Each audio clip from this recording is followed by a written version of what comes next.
আসসালামু আলাইকুম। কেমন আছেন সবাই? আশা করছি ভালো আছেন। আমরা আমাদের চ্যানেলের আরও একটি ভিডিওতে আপনাকে স্বাগতম। আমাদের এই চ্যানেল আপনি যদি ফলো করেন, আমরা আপনাদেরকে স্টেপ বাই স্টেপ কীভাবে ফরেক্সে টিকে থাকতে হয়, কীভাবে এখান থেকে প্রফিট নিয়ে বেরোতে হয়, কীভাবে এই মার্কেটে আপনি দীর্ঘদিন ধরে কাজ করবেন, সেটা নিয়ে আপনার সাথে কথা বলবো এবং আপনাকে শেখাবো কীভাবে আপনি আপনার অ্যাকাউন্টটা ডেভেলপ করবেন। তো ফরেক্সের সাকসেস অথবা ফরেক্স অ্যাকাউন্টটাকে ডেভেলপ করতে হলে যেটা প্রয়োজন সেটা হচ্ছে আমাদের কিছু স্বাভাবিক কমন রুলস রয়েছে। এই রুলসগুলোকে আমরা যদি মানি, যদি ট্রেড করতে পারি, তাহলে আমাদের অ্যাকাউন্টটা বাড়বে।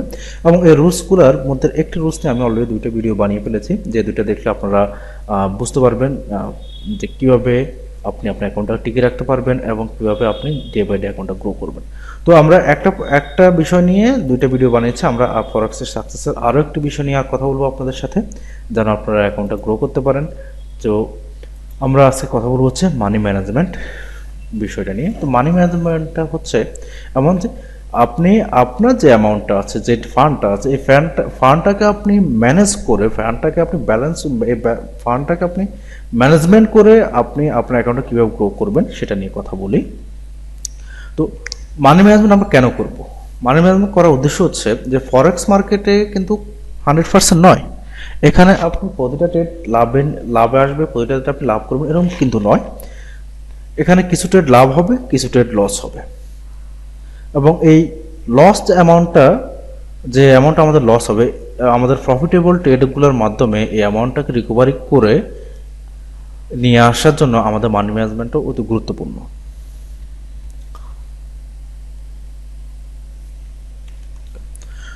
এখন ধরুন আপনার কাছে $100 রয়েছে।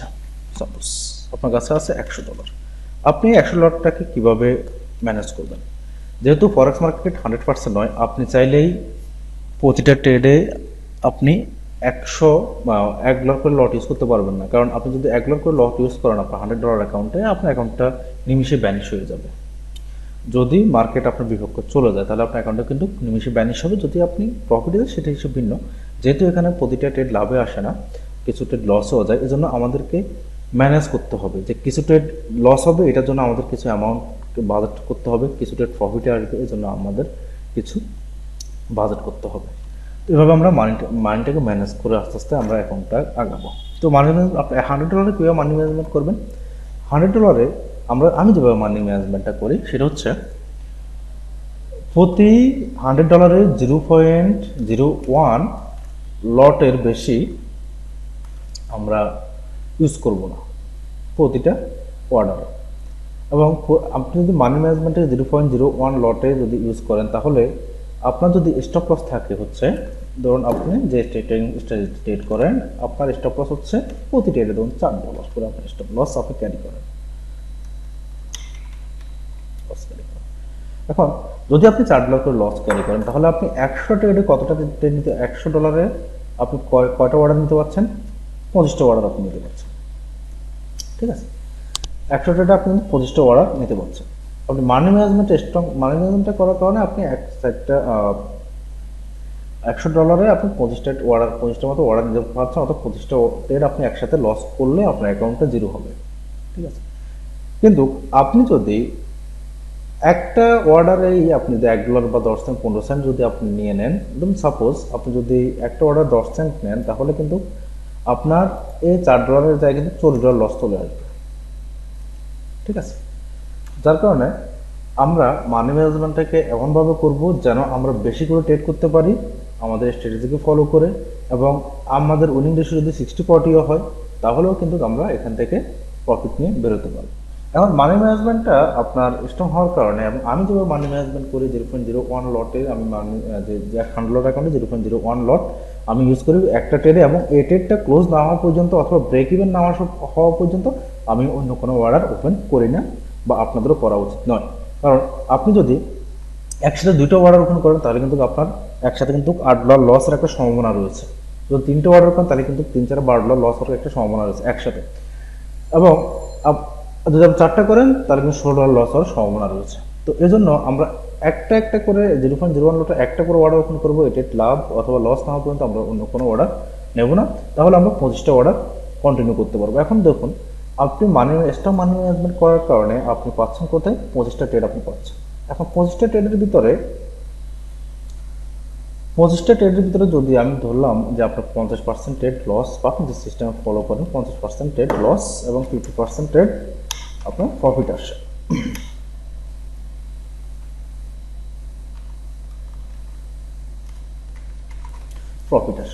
তাহলে আমরা কিন্তু মানি ম্যানেজমেন্ট কারণে আমরা 50টা 50% 12টা ট্রেড আমরা কিন্তু লস করতে পারবো এবং 12টা ট্রেড আমরা প্রফিটের মাত্র সম্ভাবনা রয়েছে। কিন্তু আমরা যদি মানি ম্যানেজমেন্টটা না করে আমরা যদি এলোমেলো লটে ট্রেড ইউজ করি তাহলে কিন্তু আমরা আমাদের অ্যাকাউন্টে খুব দ্রুতই হারাই ফেলবো। এখন আসেন 50% লসে আপনি পার ট্রেড লস করতেন $4, তাহলে আপনার ট্রেড করতেছেন কয়টা? ট্রেড করছেন 13টা ট্রেড আপনি করছেন। 13টা ট্রেডে $4 করে লস আসতেছে, 4 × 13 $52 আপনার লস আসতেছে, আরও $48 আপনার রয়েছে। তাহলে আমাদের আমরা আরও 12টা ট্রেড করতে পারতেছি। এখন যদি আমাদের এই 12টা ট্রেড প্রফিট আসে, সাপোজ আমাদের 12টা ট্রেড প্রফিট যদি চলে আসে এবং আমরা প্রফিট লস জানি, তার থেকে আমরা অবশ্যই লাভ দ্বিগুণ নেব। এবং রিস্ক রিওয়ার্ড রেশিও কেন গুরুত্বপূর্ণ এটাকে আমি একটা ভিডিও বানিয়েছিলাম আপনাদেরকে ভালোভাবে বোঝানোর জন্য। আপনারা ওই ভিডিওটা দেখলে এই জিনিসটা ক্লিয়ার হয়ে যাবে। তো আমরা লস যদি নিই $4 পারলটে আমরা লাভ নেব পারলটে $8 করে, তাহলে কত আসতেছে আমার? $8 আমার প্রফিট আসতেছে।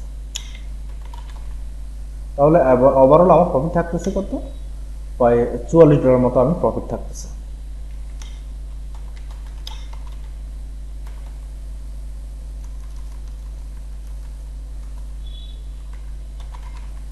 প্রফিট $44।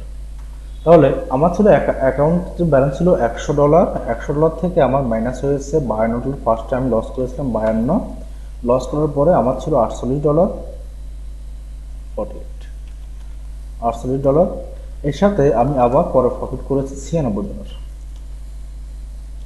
সমান আমার প্রফিট হচ্ছে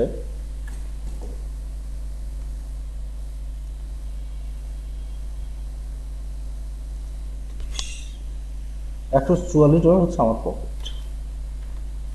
$144 থেকে আমার প্রফিট, অর্থাৎ আমার অরিজিনাল ব্যালেন্স ছিল 100, আমি আরো $46 প্রফিট করেছি।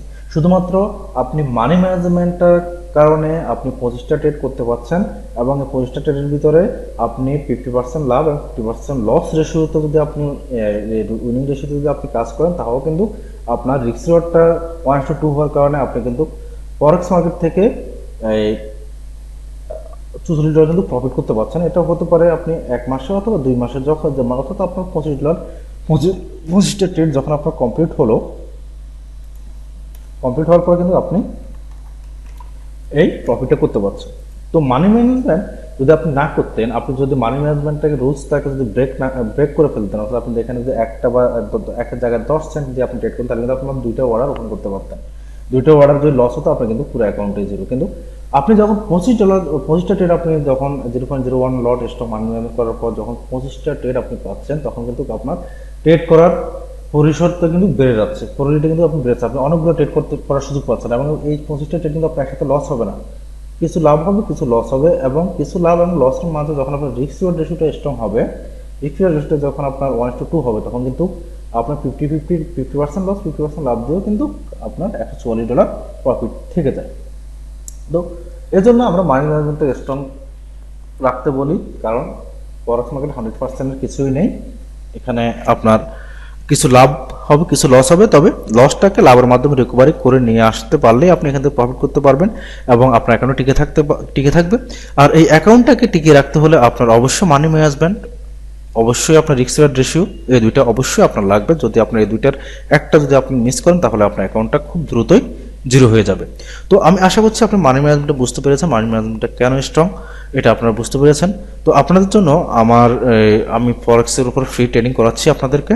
আপনারা চাইলে আমার টেলিগ্রাম গ্রুপে জয়েন হতে পারেন, ওখানে গিয়ে আমাদের লাইভ ক্লাসে আপনি যুক্ত হতে পারেন। আমি সুইং ট্রেডিং উপরেও আপনার জন্য সম্পূর্ণ ফ্রিতে ক্লাস রাখছি এবং প্রতি শনিবারে আমরা ফরেক্সের বেসিক নিয়ে আলোচনা করি, money management, risk reward ratio, কীভাবে অ্যাকাউন্ট টিকে থাকতে হয়, কীভাবে আপনি ধৈর্য ধরে থাকবেন, মার্কেট থেকে কীভাবে আপনি কৌশলে ট্রেড প্রফিট নিয়ে বের হবেন, এগুলো নিয়ে আমরা আলোচনা করে প্রতি শনিবার আপনারা আমার ক্লাসে অবশ্যই যুক্ত হবেন আমাদের ফরেক্স আড্ডাতে।